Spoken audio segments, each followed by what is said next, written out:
नमस्कार, बहुत स्वागत है आप सभी का। आप देख रहे हैं टोटल न्यूज, आपके साथ मैं हूं पंकज रौतेला। हरियाणा का सियासी रण अपने चरम पर है। चुनाव के दिन अब उंगलियों में गिने जा सकते हैं। आज का दिन निकल गया, बचे 4 दिन जब हरियाणा की जनता अपना नेता, अपनी नई सरकार चुनेगी और 8 तारीख आते आते ये साफ हो जाएगा कि प्रदेश में किसकी सरकार बनने जा रही है। लेकिन इससे पहले सभी दलों ने चुनाव जीतने के लिए खूब जोर लगाया है। प्रधानमंत्री मोदी बीजेपी के लिए वोट मांगते दिखाई दिए तो राहुल गांधी यात्रा के जरिए हरियाणा सरकार के साथ ही केंद्र सरकार की कार्यशैली को कटघरे में खड़ा करते दिखाई दिए हैं। अब चुनाव प्रचार के इन अंतिम दिनों में लगाया जा रहा ये जोर, मचाया जा रहा है ये शोर, कितना कारगर साबित होगा ये देखने वाली बात है। दिग्गजों के चुनाव प्रचार से कितना परिवर्तन देखने को मिलेगा, चर्चा आज इसी पर।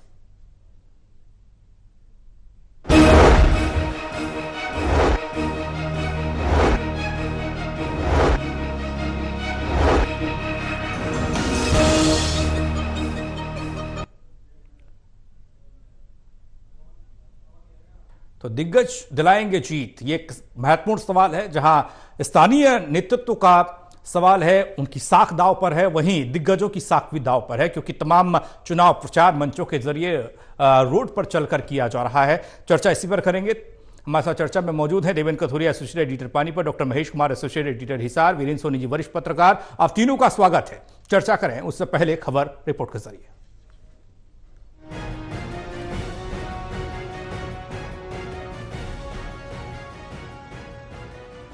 हरियाणा के विधानसभा चुनाव में अभी कुछ ही समय बचा है। चुनाव प्रचार अंतिम दौर में पहुंच चुका है। ऐसे में सभी सियासी दिग्गजों ने प्रचार में पूरी ताकत झोंक दी है। प्रधानमंत्री नरेंद्र मोदी की आज हरियाणा में चौथी रैली रही।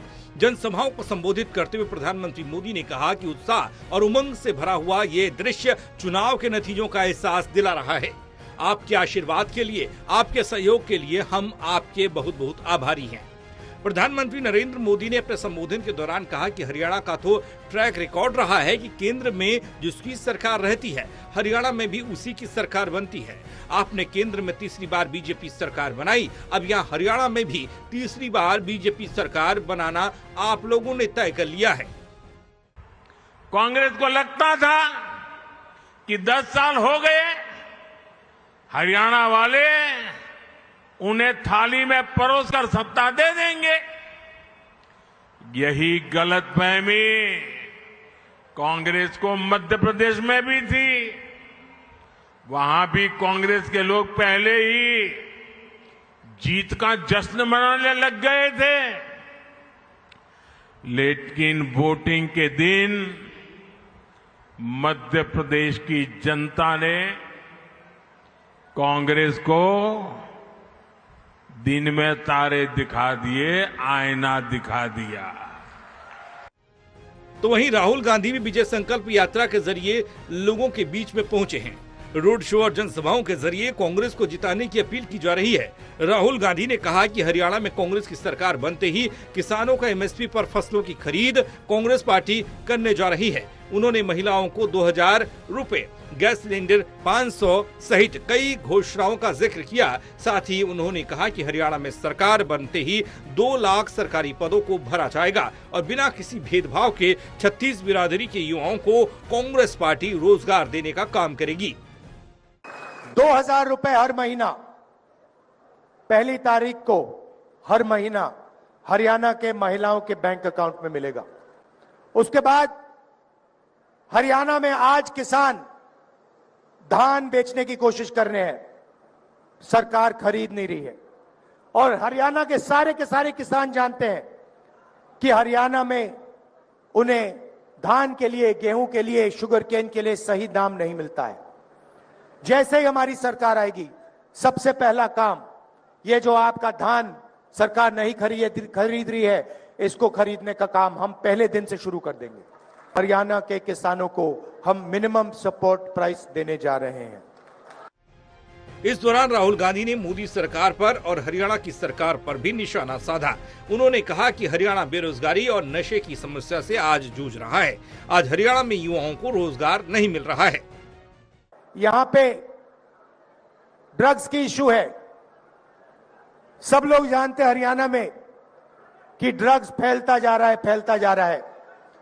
मोदी जी से मैं पूछता हूं, जब आपके मित्र अदानी जी के मुद्रा हजारों किलो हेरोइन पकड़ा गया, तो आपने इसके बारे में क्या कार्रवाई की?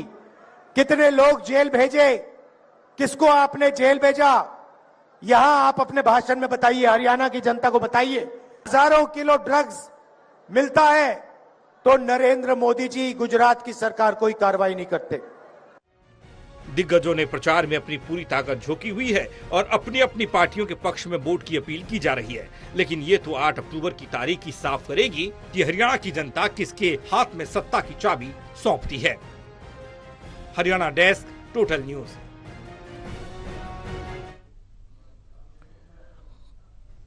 तो सभी सियासी दल अपना अपना एजेंडा बता रहे हैं। सरकार बनने के बाद वो क्या करने जा रहे हैं, ये भी बताया जा रहा है। तय जनता ने करना है। वोटिंग की तारीख नजदीक आ रही है। विभिन्न चर्चा की शुरुआत हम आपसे करने जा रहे हैं। चुनावी शोर में कौन किस पर भारी है? प्रधानमंत्री नरेंद्र मोदी को भी सुना, राहुल गांधी को भी सुना जा रहा है और क्षेत्रीय पार्टियां भी अपने अपने तरीके से चुनावी सफर पर चल पड़ी हैं और अंतिम दौर चल रहा है प्रचार का।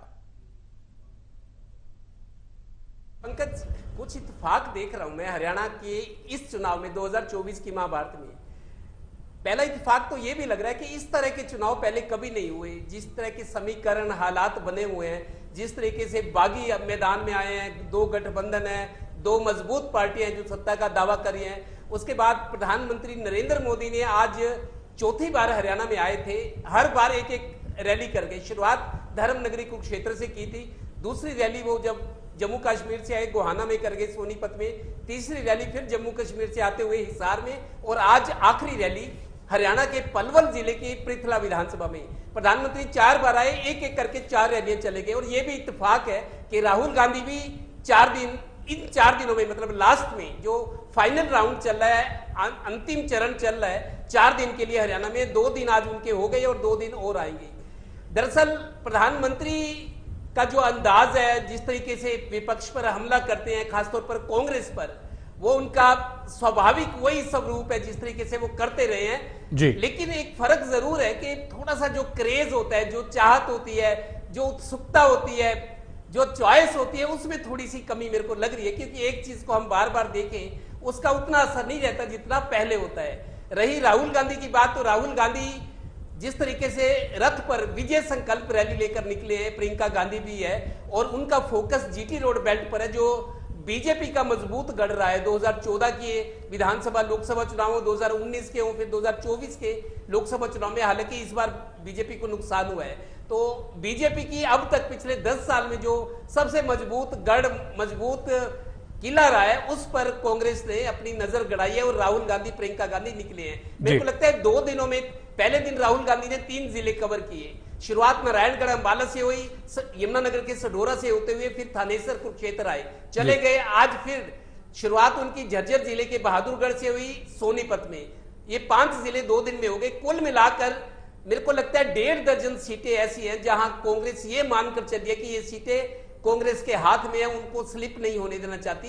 कांग्रेस इन 1.5 दर्जन सीटों को अपनी मुट्ठी में बंद करके रखना चाहती है ताकि कोई निकाल ना सके। बाकी सीटों पर मुकाबले चल रहे हैं। तो ये इत्तेफाक है कि प्रधानमंत्री भी 4 बार आए, रैलियां कर गए, और अब लगातार अंतिम चरण में 4 दिन के लिए राहुल गांधी भी हरियाणा में है। मेरे को लगता है प्रियंका गांधी, राहुल गांधी जहां जहां जा रहे हैं उनकी बात सुनी जा रही है, समझने की कोशिश हो रही है। क्योंकि राहुल गांधी, देखिए, कांग्रेस को 2024 के लोकसभा चुनाव में काफी सफलताएं एक साथ मिली हैं। 44 सीटों से या 51 सीटों से अब 99 पे 100 के आंकड़े को जी। चलिए, तकनीकी व्यवधान, आपके पास आएंगे। देवेंद्र महेश, आपके पास मैं आ रहा हूं। सवाल यही है कि कितना असर देखा जा रहा है कि चुनावी शोर अपने अंतिम दौर में जा पहुंचा है। प्रधानमंत्री नरेंद्र मोदी को एक तरफ लोग सुन रहे थे, दूसरी तरफ राहुल गांधी सड़क के जरिए, विजय संकल्प यात्रा के जरिए लोगों तक अपनी पहुंच बनाने की कोशिश में हैं। कितना असर?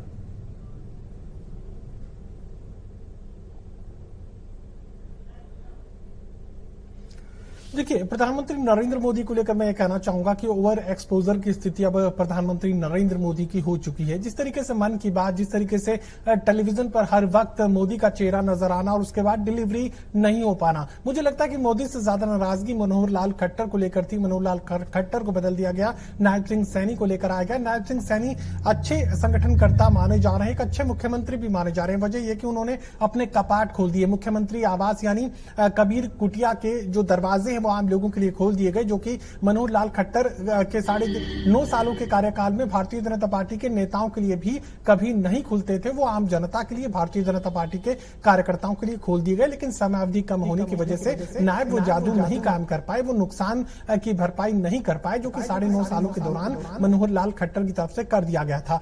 अब यहाँ पर भारतीय जनता पार्टी की रैलियों का जिक्र चल रहा है, तो मुझे नहीं लगता कि अब मोदी की रैलियों में वो असर है। पहले अगर किसी एक रैली का आयोजन किसी हरियाणा प्रदेश के एक हिस्से में करवा दिया जाता तो 3, 4, 5 जिलों तक उसका फायदा जो है वो महसूस किया जाता था, लेकिन अब वैसी स्थिति नहीं है। अब जिस विधानसभा क्षेत्र में रैली हो रही है, भले ही भीड़ के लिहाज से मैं कह सकता हूं कि मोदी की रैलियों में चाहे राहुल गांधी से ज्यादा भीड़ हो, लेकिन जो रिस्पॉन्सिव भीड़ की बात है और जिस तरीके के इंपैक्ट की बात हम करते हैं, मीडिया की भाषा में इंपैक्ट का जिक्र किया जाता है, तो यहां पर जनता का जो इंपैक्ट है वो अब घटता हुआ नजर आ रहा है। मोदी को पसंद करने वाले लोगों में मोदी का जादू उतना नहीं चल रहा है, अमित शाह का जादू उतना नहीं चल रहा है। लेकिन अब क्राइसिस मैनेजमेंट की बात की जाए, क्राइसिस कहां से पैदा हुआ? जब कांग्रेस पार्टी में टिकटों का बंटवारा किया गया, उसके बाद कुमारी शैलजा खामोश रही और उस खामोशी के बाद भूकंप की स्थिति पैदा हुई। एससी वोटर जो कि कॉम्बिनेशन था लोकसभा चुनाव के दौरान, जो है अनुसूचित जाति का एक खास वर्ग, सबसे बड़ा वर्ग, और इसके अलावा जाट वोटर, दोनों के कॉम्बिनेशन से, दोनों की गारंटी वाले वोट से 5 सीटें जीती गई थी। लेकिन अब वो गारंटी कहीं ना कहीं टूटती हुई नजर आ रही थी। कुमारी शैलजा एक बार फिर राहुल गांधी के साथ खड़ी होंगी, भूपेंद्र सिंह हुड्डा के साथ खड़ी होंगी, और एक साथ एक आवाज में प्रियंका, राहुल, भूपेंद्र सिंह हुड्डा और कुमारी शैलजा जब हरियाणा के वोटर्स को आवाज दे रही है, तो मुझे लगता है कि उस आवाज का असर पड़ेगा। जितना नुकसान पिछले 15 दिनों के दौरान कांग्रेस पार्टी को झेलना पड़ा है, चाहे वो अपने नेताओं की वजह से ही झेलना पड़ा, मुझे लगता है कि भारतीय जनता पार्टी की कोशिशों से ज्यादा जो भीतर घात की स्थिति कांग्रेस पार्टी में बनी हुई है, वो ज्यादा भारतीय जनता पार्टी के लिए फायदेमंद नजर आ रही थी। बीते 15 से 20 दिनों में काफी अच्छा फायदा, काफी अच्छा गेन यहां पर भारतीय जनता पार्टी की तरफ से किया गया है। अब उसी गेन को समझते हुए, उसी परिस्थिति को समझते हुए राहुल गांधी, यहां पर प्रियंका गांधी, इसके अलावा मल्लिकार्जुन खड़गे और कुमारी शैलजा और भूपेंद्र सिंह हुड्डा, ये सारे एक रथ पर सवार होकर अगर वोटों की अपील करने पहुंचेंगे तो यकीनन फिर जो नुकसान हुआ है उसकी भरपाई होगी। इंपैक्ट के लिहाज से मैं कहूं तो राहुल की आवाज का, प्रियंका की आवाज का इंपैक्ट कहीं ज्यादा हो रहा है, बजाय के यहां प्रधानमंत्री नरेंद्र मोदी की रैलियों का जिक्र करें, उनके भाषणों का जिक्र करें, या फिर अमित शाह या फिर योगी आदित्यनाथ के भाषणों का जिक्र करें, इंपैक्ट अब घटने लगा है, क्योंकि लोगों को लगता है कि सिर्फ एक बातें हैं, ये सिर्फ घोषणाएं हैं। 1200, 1150 का सिलेंडर 9.5 सालों तक हरियाणा की जनता खरीदती रही और अब 500 रुपए का जिक्र कर रहे हैं। 2 लाख सरकारी नौकरियों का जिक्र अब कर रहे हैं, 10 सालों में क्यों नहीं दे दी। एमएसपी का जिक्र अब कर रहे हैं, 700 किसानों की शहादत के वक्त यह एमएसपी की गारंटी 24 फसलों पर यहां हरियाणा के मनोहर लाल खट्टर मुख्यमंत्री की तरफ से क्यों नहीं दे दी गई? हरियाणा के किसान वापस आ जाते हैं आंदोलन से, वो सब कुछ क्यों नहीं हुआ? ये सवाल सामने है। अब अगर बीजेपी बढ़ती हुई नजर आ रही है और कांग्रेस पार्टी घटती हुई कहीं नजर आई, वो घटी भी है, इसमें कोई दो राय नहीं कि वो घटी है, लेकिन उसका जो असल जिम्मेदार था वो कांग्रेस पार्टी का नेता था। वो वोटों की शिफ्ट कर रहा है, वोटों की बड़े पैमाने पर शिफ्टिंग की कोशिश हो रही है। अब जनता इस शिफ्टिंग को कितना बर्दाश्त करेगी, यानी कितना इन नेताओं के जो भीतरघात करने वाले कांग्रेस पार्टी के नेता हैं, इनकी बात को कितना मानेगी, एक अलग बात है। लेकिन प्रधानमंत्री नरेंद्र मोदी खुद ये मान रहे हैं कि मध्य प्रदेश में इस तरह की हवा चल रही थी कि सरकार कांग्रेस की बनने जा रही है, यानी मोदी खुद ये मान रहे हैं कि इस तरह की हवा तो चल रही है कि कांग्रेस पार्टी की सरकार बनने जा रही है, लेकिन वो असलियत भी जनता के सामने रखना चाहते हैं। देखिए, उस हवा की हवा निकालने का काम जो है बीजेपी के लोगों ने मध्य प्रदेश में किया था, ऐसी ही घटना हरियाणा प्रदेश में हो सकती है। मोदी ये कहने की कोशिश कर रहे हैं तो हरियाणा के वोटर्स इस बात से प्रभावित नहीं हो कि कांग्रेस पार्टी की सरकार बनने जा रही है, यानी मोदी इस बात को तो कबूल कर रहे हैं कि यह हवा इस तरह की बह रही है। वीरेंद्र जी, एक बात ये समझने की कोशिश करेंगे, कांग्रेस और राहुल गांधी के नजरिए से, विपक्ष के नजरिए से ये तर्कसंगत लगता है कि आप सत्तासीन पार्टी पर हमलावर हैं, आप तमाम योजनाओं को लेकर घेर रहे हैं और नई योजनाएं आप जनता तक पहुंचाने का जिक्र कर रहे हैं, लेकिन ये कहां तक आप तर्क से जोड़ सकते हैं कि प्रधानमंत्री नरेंद्र मोदी आज पलवल में जब बोल रहे थे, पूरे भाषण के दौरान कांग्रेस पर वार किया गया, जबकि 10 साल का काम आपका प्रदेश का, केंद्र का, तीसरी बार आप केंद्र में चले गए, आपकी योजनाएं बताने के लिए बहुत कुछ होना चाहिए था, लेकिन ऐसा दिखा नहीं, क्यों? देखिए, आज प्रधानमंत्री की पलवल रैली में उन्होंने ज्यादातर जो है कांग्रेस को कोसा। उनका कोई वाक्य ऐसा नहीं था जो कांग्रेस से पूरा ना होता हो, मतलब हर उनके वाक्य में कांग्रेस की आलोचना थी। उसका कारण था क्योंकि देखिए, कांग्रेस का शोर सुनाई दे रहा है, उनको ये लगना चाहिए था कि कांग्रेस का जोर नहीं है, शोर तो है लेकिन जोर नहीं है, इसलिए उन्होंने मध्य प्रदेश का उदाहरण भी दिया। तो इसलिए कुल मिला के ये देखा जाए कि तो आज मोदी जी का भाषण सारा जो है कांग्रेस की आलोचना पर केंद्रित था। भाई कांग्रेस जो है धारा 370 वापस लाने की बात करती है, वो पीओके वापस लाने की बात नहीं करती। मतलब उनका हर मुद्दा जो था, चाहे राष्ट्रीय स्तर का था चाहे राज्य स्तर का, तो उन्होंने कांग्रेस को ही निशाना बनाया। और ये देखिए अब जो कांग्रेस में आरक्षण की बात भी की, हालांकि कांग्रेस ने विधिवत रूप से चुनाव आयोग को शिकायत भी कर दिया कि ऐसा कोई कहा नहीं कांग्रेस ने, ना ही ऐसा कोई उनका वीडियो है। चुनाव आयोग को विधिवत रूप से कांग्रेस शिकायत कर चुकी है, लेकिन प्रधानमंत्री नरेंद्र मोदी ने आज भी अपने भाषण में ये जो सोशल मीडिया पर वीडियो चल रहा है उसको आधार बनाया कि कांग्रेस जो है सत्ता में आने पर, या कांग्रेस जो है आरक्षण समाप्त करना चाहती है। जो बाबा साहब अम्बेडकर ने दलितों को, वंचितों को आरक्षण दिया था, उसे कांग्रेस समाप्त करने पर तुली हुई है। कुल मिलाकर उनका सारा भाषण अपनी उपलब्धियों से ज्यादा कांग्रेस की आलोचना पर केंद्रित था। और ये देखिए राहुल गांधी आज देश वाली बेल्ट के अंदर थे, देश वाली बेल्ट के अंदर कांग्रेस का प्रभाव है। और ये देखिए जो अहिरवैल बेल्ट की या ब्रज की बेल्ट है, उसमें आज जो है प्रधानमंत्री नरेंद्र मोदी ने अपनी उपलब्धियों के साथ साथ कांग्रेस पर ज्यादा इसलिए निशाना बनाया क्योंकि उनको लग रहा है कि लोग भ्रमित ना हो जाएं कि कांग्रेस का एक जो शोर बना हुआ है कि उस शोर के अंदर लोग बहक ना जाएं, इसलिए उन्होंने अपना इसको मुद्दा बनाया। और देखिए मंच पर आते ही जब वो सबसे संपर्क पर परिचय कर रहे थे तो प्रोफेसर रामविलास शर्मा जो मंच पर थे उनको भी एक तरह से थपकी दी, और मंच से जब भाषण समाप्त करने के बाद भी प्रोफेसर रामविलास शर्मा और कृष्णपाल गुर्जर से बात की। ये बहुत कुछ कह जाता है। तो इसलिए ये बस बाकी भारतीय जनता पार्टी संगठित होकर चुनाव लड़ रही है और एक वातावरण बनाने का प्रयास कर रही है, इसमें कोई दो राय नहीं है। कांग्रेस के इस समय शोर ज्यादा दिखाई दे रहा है, अब क्या वातावरण निकलता है, लेकिन इस समय लोगों को ये लग रहा है कि कांग्रेस की हवा अच्छी है, भारतीय जनता पार्टी के खिलाफ वातावरण है। लेकिन प्रधानमंत्री नरेंद्र मोदी ने आज अपनी अंतिम रैली से ये संदेश देने का प्रयास किया है कि कांग्रेस का सिर्फ जैसे मध्य प्रदेश में शोर था वैसे ही शोर दिखाई दे रहा है। इस गुब्बारे की हवा जो है 8 तारीख को निकल जाएगी। देवेंद्र, एक कांग्रेस का अगर जिक्र करें तो एक तस्वीर आज बहुत ज्यादा वायरल हुई, बहुत ज्यादा देखी गई हर जगह। राहुल गांधी एक बीच में थे, इधर भूपेंद्र सिंह हुड्डा, दूसरी तरफ शैलजा प्रियंका गांधी वाड्रा थी। और इस तस्वीर को देखने के लिए शायद चुनाव के 1-2 दिन पहले का वक्त चुना कांग्रेस ने। ऐसी तस्वीरें थोड़ा पहले से सामने आती तो बेहतर रहता हो।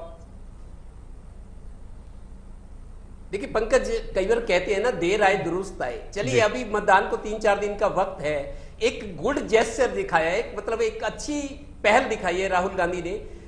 शैलजा का हाथ भूपेंद्र सिंह हुड्डा में के साथ पकड़ाया, मतलब दिल मिलाने की कोशिश की है। और यही नहीं, लंच भी उनके साथ इकट्ठा बैठकर किया और फिर हेलीकॉप्टर में भी। तो मतलब राहुल गांधी कोशिश करे कि जो मन मुटावे खत्म हो जाए, क्योंकि कांग्रेस के लिए एक बहुत अच्छा अवसर है। 10 साल से कांग्रेस सत्ता में है, आपसी गुटबाजी है, आपस में कभी कभी हमने भिड़ते भी देखा है। जो इनके गुटों के नेता आपस में स्टेज से एक दूसरे को तू तड़ाक करते हुए, नीचे गिरते हुए, बहुत सारी चीजें इन 10 सालों में देखी जब से कांग्रेस विपक्ष में है।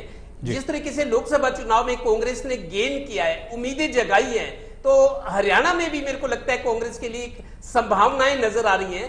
टटोल तो लिया लेकिन संभावनाएं नजर आ रही है। उनको अब अचीव करने के लिए, उनको मुट्ठी में बांधने के लिए, हासिल करने के लिए, उपलब्धियां दिखाने के लिए चुनाव परिणाम के बाद लोगों को कि कांग्रेस अब बदल गई है, कांग्रेस अब दूसरे रूप में है। तो एक अच्छा अवसर कांग्रेस मेरे को लगता है राहुल गांधी चाह रहे हैं, और खासतौर पर वो सुबह। जी चलिए अमेश, आपके पास मैं आ रहा हूं। कांग्रेस को लेकर यह सवाल था, गुटबाजी को लेकर बीजेपी घेरती है, गुटबाजी को लेकर प्रधानमंत्री नरेंद्र मोदी भी आज वार कर रहे थे कांग्रेस पर। लेकिन जो तस्वीर कांग्रेस की तरफ से दिखाई गई उसमें एक तरफ भूपेंद्र सिंह हुड्डा, बीच में राहुल गांधी, फिर कुमारी शैलजा।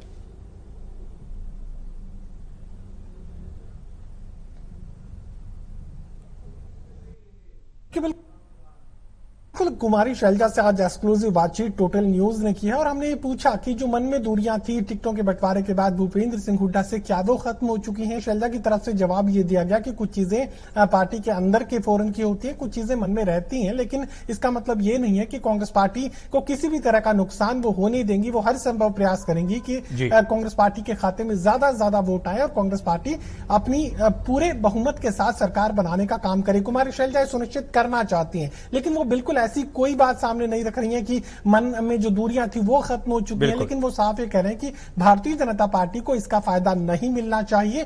कांग्रेस पार्टी हर हाल में मजबूती से चुनाव लड़े और एकजुटता और वो जो पूरा माहौल इस वक्त हरियाणा प्रदेश में बना हुआ है, उसकी पूरी की पूरी जो कह सकते हैं कि क्रेडिट, उसका श्रेय यहाँ पर राहुल गांधी को कुमारी शैलजा की तरफ से दिया जा रहा है। वो साफ ये कह रहे हैं कि राहुल गांधी के प्रयासों की वजह से ही हरियाणा प्रदेश में इतनी ज्यादा कांग्रेस पार्टी ने बढ़त हासिल की है। और भारत जोड़ो यात्रा के दौरान जिस तरीके से हरियाणा को राहुल गांधी ने कनेक्ट किया, जिस तरीके से किसानों को कनेक्ट किया, समाज के तमाम वर्गों की परेशानियों को राहुल गांधी ने समझने का प्रयास किया। चलिए ठीक है, कितना असर पड़ता है, थोड़ा वक्त इजाजत नहीं दे पा रहा महेश, रोक रहा हूं मैं आपको माफी के साथ। बहुत शुक्रिया आप तीनों का हमारे साथ जुड़ने के लिए। तो प्रचार प्रसार अपने अंतिम दौर में है, दावे जीत का हर कोई करता दिखाई दे रहा है, हर कोई दल कर रहा है, लेकिन फैसला 5 तारीख को जनता करेगी।